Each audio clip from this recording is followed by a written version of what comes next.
అన్నిటికీ మించి political stability. ఇంతకుముందు జగన్మోహన్ రెడ్డితో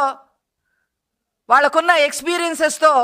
ఎవ్వరూ ఆంధ్ర రాష్ట్రానికి వచ్చి రూపాయి పెట్టుబడి కూడా పెట్టము, ఇక మాకు ఆంధ్ర రాష్ట్రంతో సంబంధం లేదు అని నిర్ణయాలు తీసుకున్న పెద్ద పెద్ద పరిశ్రమల సీఈఓలందరినీ కూడా కలిసి వాళ్ళందరినీ కూడా మా హయాంలో అలా ఉండదు అని నమ్మించి వచ్చే 30 సంవత్సరాలు మా గవర్నమెంటే ఉండబోతుంది అని కూడా మరి కూటమి ప్రభుత్వంలో ఉన్న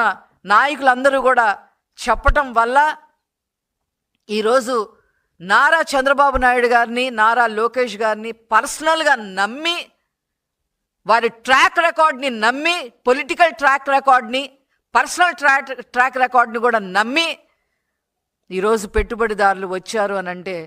ఈరోజు అది ఆంధ్ర రాష్ట్రం ప్రజలు చేసుకున్న పుణ్యం ఇలాంటి నాయకులు మనకి దొరకటం అని చెప్పి ఈ సందర్భంగా నేను తెలియజేస్తా ఉన్నాను.